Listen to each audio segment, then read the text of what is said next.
Maintenant que nous avons installé Unity, nous allons découvrir l'outil que nous allons utiliser tout au long de cette formation.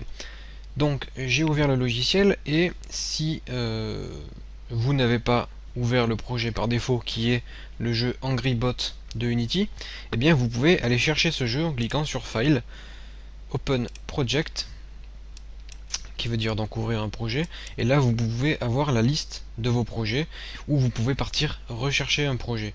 Moi j'ai ouvert le projet AngryBot, qui est le projet par défaut de Unity 3.5. Donc ça c'est une scène d'exemple qui vous présente les capacités du moteur de jeu. Alors j'ouvre ce jeu et là donc j'atterris sur cette page. Donc dans cette vidéo je vais vous montrer l'interface de Unity 3D. Alors déjà, première des choses, moi mes éléments sont disposés de cette façon, mais si vous cliquez à droite ici sur ce menu, vous allez pouvoir retrouver des dispositions différentes avec plusieurs vues différentes à chaque fois.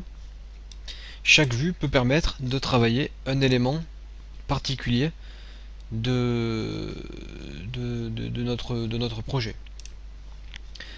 Après, vous pouvez personnaliser vous-même vos vues en venant et en décrochant vos fenêtres, en replaçant vos fenêtres où vous le souhaitez, comme ceci. Si je veux, je peux mettre mon jeu à droite et je peux positionner vraiment mes fenêtres comme je veux. Vous voyez que l'interface est très flexible. Après, une fois que vous avez positionné vos éléments, vous pouvez les enregistrer en sauvegardant votre layout. Donc moi, ce que je vais me faire, c'est que je vais me mettre en 2, 3.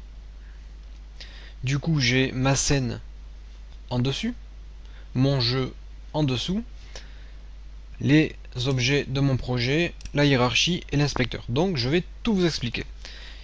Je vais agrandir les fenêtres pour vous parler des fenêtres sur lesquelles je vais travailler. Donc là je peux pas. Là ici, la fenêtre que vous avez là, c'est la scène. La scène, c'est l'endroit où vous allez travailler, l'endroit où vous allez construire votre jeu. Donc cette scène, eh bien c'est là où vous allez pouvoir placer par exemple tous vos objets 3D. Alors comment se déplacer dans la scène? C'est très simple. J'utilise le clic droit enfoncé pour pouvoir regarder autour de moi. Donc en fait c'est comme si je contrôlais un petit œil qui peut regarder la scène.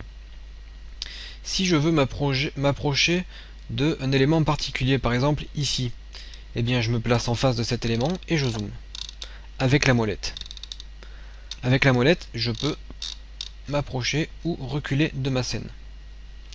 Si je fais clic gauche, je peux sélectionner des objets. Donc là, il y a beaucoup d'objets, ça ne sert pas à grand chose. Mais le clic gauche, ça vous permettra de sélectionner des objets. Par contre, ce qui est utile avec le clic gauche, c'est que si par exemple je veux m'approcher de cet objet, je clique sur cet objet. Et une fois que j'ai sélectionné cet objet, j'appuie sur F. F qui veut dire focus. Et qui va venir me zoomer sur cet objet. Donc là, je me recule, j'appuie sur F.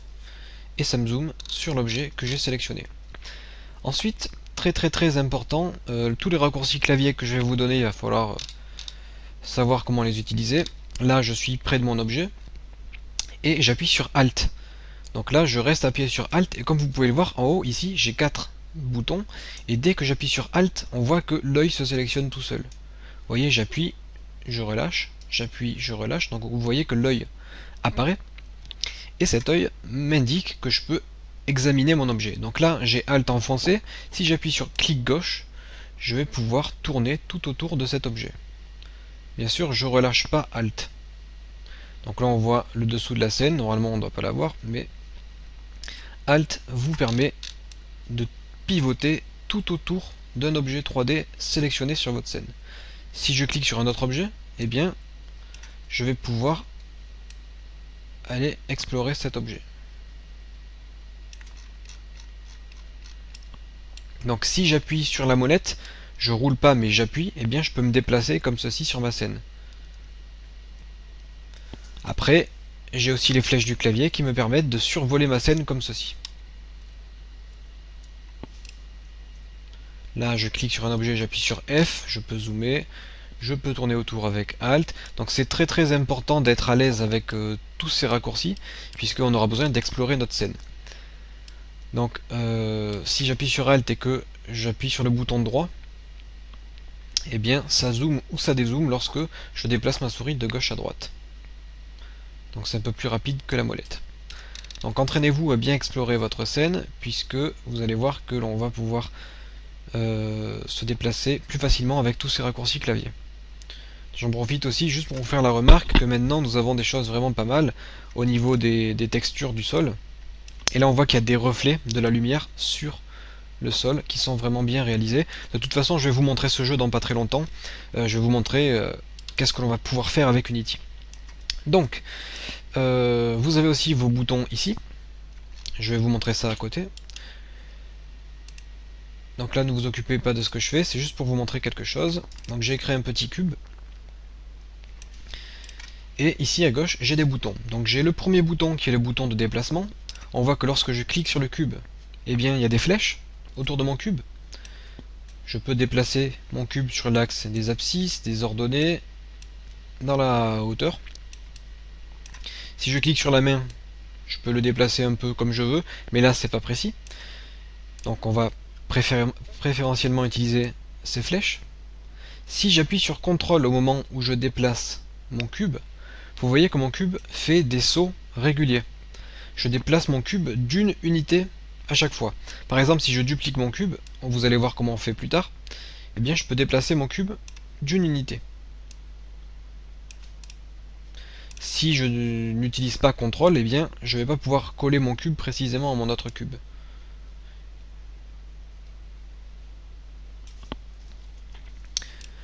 Donc le deuxième bouton de cette petite barre d'outils, c'est l'outil de rotation. Je peux faire tourner mon cube sur les trois axes. Donc ça c'est pour appliquer toutes les rotations que l'on veut. Le quatrième bouton, c'est le bouton qui nous permet de redimensionner notre cube. Je peux le redimensionner sur la hauteur, sur la largeur, sur la profondeur, et je peux tout redimensionner d'un coup. Donc ça, ce sont les outils très importants que nous allons utiliser souvent. Vous avez ici, en haut à droite, un petit icône 3D qui nous permet d'explorer notre objet. Je peux me placer sur les côtés, sur le dessus, sur le dessous, avoir une vue 3D, etc. etc. Voilà, donc ça c'est vraiment le truc à maîtriser, c'est savoir comment bien se déplacer dans notre scène. Alors on va continuer à explorer Unity. Je vais me replacer droit à ma scène. Et je vais vous présenter par exemple la fenêtre de projet que nous avons à droite. Donc le projet, c'est tout simplement tous les éléments que nous avons importés dans notre projet. Le projet, c'est le jeu complet. Donc qu'est-ce qu'on a importé? Là c'est le jeu des développeurs d'Unity, donc le projet par défaut. Il y a des textures, des scènes. Une scène, c'est une partie du jeu, donc là c'est une scène. Je peux créer une autre scène si je veux créer un autre décor. Il y a les animations, par exemple des ennemis, des scripts pour créer des événements. On a des animations d'explosion, des polices d'écriture, des éléments d'interface, des matériaux, des objets 3D, des objets physiques, des préfabs. Des préfabs, ce sont des éléments préconfigurés. D'autres ressources, d'autres scènes, des sons, etc., etc. Donc tout ce qu'on a dans objet, ce sont tous les objets qu'on a importés dans notre projet. Alors par contre, tout ce qui est importé ici n'est pas forcément utilisé dans notre scène. Tous les objets qui sont utilisés dans notre scène se trouvent dans la hiérarchie en dessous. La hiérarchie contient donc tous les éléments 3D que l'on utilise dans notre scène. Si je prends le cube de tout à l'heure, je clique sur le cube, ici je le sélectionne, j'appuie sur F et j'arrive sur le cube. Si je supprime le cube de ma scène, il disparaît de ma hiérarchie. Donc tout ce que j'ai ici, je peux l'importer dans ma hiérarchie, et la hiérarchie ne contient que les éléments de ma scène. Je peux cliquer sur un élément en particulier, on voit par exemple que cet objet 3D ici est constitué de plusieurs dizaines d'éléments, puisque c'est un objet assez complexe. Ensuite, à droite encore, nous avons l'inspecteur. Donc qu'est-ce que c'est que l'inspecteur? Vous voyez que des fois, il n'y a rien du tout, et des fois, il y a plein de choses. Donc l'inspecteur, je vais vous montrer sur mon personnage, ça sera un peu mieux. Donc l'inspecteur, c'est tous les éléments qui se trouvent sur notre personnage. Donc là, j'ai un personnage ici. Et si je clique sur ce personnage, j'ai des détails sur ce personnage dans l'inspecteur. Alors qu'est-ce qu'il y a? Il y a dans le transform toutes les informations à propos de ses coordonnées. Il est positionné à -7, 1, 13. Bon, après il y a des virgules, mais on va arrondir tout ça. Et là on a la position exacte de mon personnage sur les 3 axes. On a la rotation exacte de mon personnage sur les 3 axes et on a sa taille. Si je m'amuse à redimensionner mon personnage, vous voyez que ici dans Scale, eh bien la taille est modifiée. Je peux travailler précisément ici en mettant des valeurs 1, 1, 1, et mon personnage reprend sa taille d'origine. Si je fais tourner mon personnage, vous voyez qu'il y a une modification au niveau de la rotation. Ensuite, on a une capsule collider. La capsule collider, c'est tout simplement un objet de collision qui permet à mon personnage de ne pas passer à travers le décor. Un rigid body, c'est pour appliquer la gravité par exemple. Donc le personnage sera collé au sol. Ensuite, on a des scripts assez complexes. Des scripts qui nous permettent de gérer la santé, la barre de vie, le tir de pistolet, le mouvement du personnage, etc., etc. Donc je vais essayer de vous montrer à quoi ressemble un script rapidement. Mais donc ce qu'il faut retenir, c'est que l'inspecteur nous donne des informations sur les éléments que l'on aura sélectionnés. Ensuite, on construit donc notre scène. Et une fois que notre scène est construite, on a 3 boutons ici. Donc ce qui nous intéresse, nous, c'est le premier, surtout le premier en fait, c'est le seul qu'on utilisera. Ça nous permet de lancer notre scène. Donc attendez, je vais déjà vous montrer à quoi ressemble un script. Donc j'ai légèrement personnalisé l'interface de MonoDevelop. Là je vais autoriser l'accès.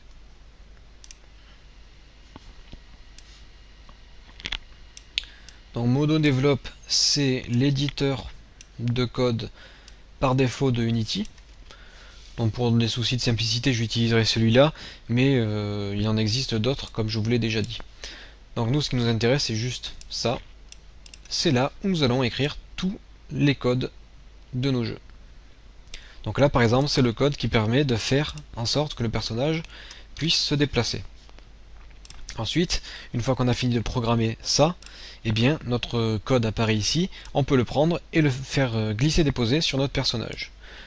D'ailleurs, on peut tout faire glisser-déposer. Si par exemple je vais prendre un objet ennemi par exemple, je prends un objet et je peux le faire glisser-déposer sur ma scène. Ensuite, cet objet, je vais pouvoir le déplacer, le redimensionner, etc., etc.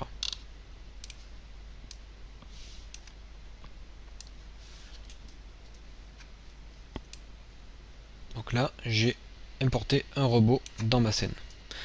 Si j'appuie sur espace, eh bien, j'agrandis la fenêtre sur laquelle je suis en train de travailler.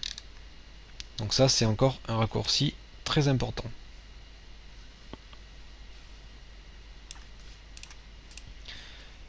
Une fois que je réappuie sur espace, ça rétrécit la fenêtre sur laquelle j'étais en train de travailler, et je peux agrandir toutes les fenêtres comme ça, rien qu'avec espace. Donc, je vais cliquer ici sur Maximize on Play, qui veut dire agrandir pendant le jeu, et ce que je fais, c'est que je vais vous montrer le jeu ici que nous avons sous les yeux. Donc je clique sur la flèche de démarrage, et vous n'avez pas le son, probablement pas le son.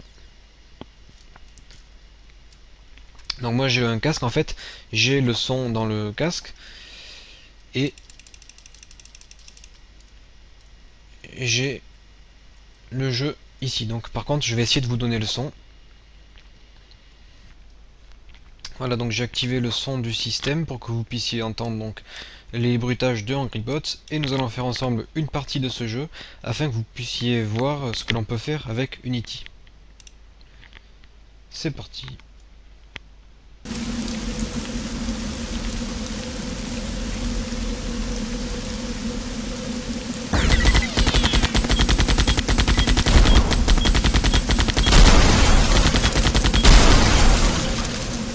Je filme en 20 images par seconde pour cette partie-là.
Voilà donc à peu près à quoi il faut s'attendre avec ce moteur de jeu. Et dites-vous que graphiquement, le jeu sera beaucoup plus beau une fois compilé, puisque là on n'est que en prévisualisation. C'est-à-dire qu'on est obligé de compresser le jeu dans l'éditeur pour qu'il puisse s'afficher. Il n'y a pas d'anti-aliasing. L'anti-aliasing, ce sont les petits escaliers que vous avez sur les arêtes en fait des objets 3D. C'est pas très beau visuellement. Mais tout ça c'est corrigé une fois que le jeu est compilé, et si vous le compilez en bonne qualité, je peux vous assurer que le résultat sera vraiment exceptionnel. Donc ce que je vous propose, c'est qu'on fasse notre propre jeu. Pour cela on fait File, New Project. Vous allez donner un nom à votre projet.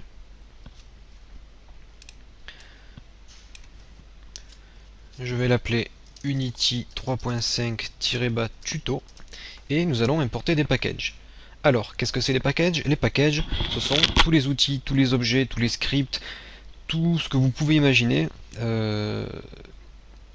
tout donc plein d'assets, des packs d'objets fournis par Unity pour que l'on puisse développer nos jeux. Donc ça, ce sont des outils en fait tout prêts. On va prendre le premier pack Character Controller qui nous permettra, comme son nom l'indique, d'avoir un outil qui permettent de faire en sorte que l'on puisse contrôler des personnages. On va prendre le particle ici qui va nous permettre de créer des systèmes de particules comme des explosions, du feu, de la fumée, etc. Alors cochez bien les mêmes packs que moi, parce que sinon on va pas pouvoir suivre la formation dans de bonnes conditions. Donc cochez bien ce que je coche. On prend les physics matériels qui vont nous permettre d'ajouter par exemple de la gravité, les scripts qui sont des scripts par défaut, les skybox pour faire des ciels, oui, donc créer des ciels dans Unity en fait. Les standards d'assets mobiles on les prend pas, mais c'est pour créer des jeux, par exemple pour l'iPhone. Nous on va prendre le terrain assets qui va nous permettre de créer des terrains plutôt bien faits. Pourquoi pas prendre le tree creator? Oui, on le prend, je sais pas si on l'utilisera. Ça nous permet de créer des arbres. On va prendre le water basics qui va nous permettre de créer de l'eau, donc des mers par exemple, des océans. Les rigid body. Et ensuite tout ça, vous ne devriez pas avoir ça chez vous, puisque tout ça, ce sont soit des packs que j'ai développés, soit des packs que j'ai achetés. Donc je vérifie bien parce que je voudrais pas oublier des packs. Ok, donc a priori on a pris tout ce qui nous intéressait. Donc si jamais j'ai oublié quelque chose, je vous le ferai savoir dans les prochaines vidéos. Je clique sur Create. Là on me demande si je veux sauvegarder ou pas. Non. Non. Unity se ferme et Unity va se réouvrir. Donc là, comme vous pouvez le voir, il va importer tous les packs que nous avons sélectionnés. Donc attention, ça peut être assez long puisqu'il y a une décompression à faire. Donc ça va importer plusieurs centaines de mégas de packs. Ça va compiler les scripts, etc. Et ça va nous créer un nouveau projet tout propre, tout neuf, sur lequel nous allons pouvoir travailler ensemble. Donc je laisse Unity créer la nouvelle scène, j'arrête la vidéo et on se retrouve dans la prochaine vidéo et nous allons commencer à créer des environnements 3D.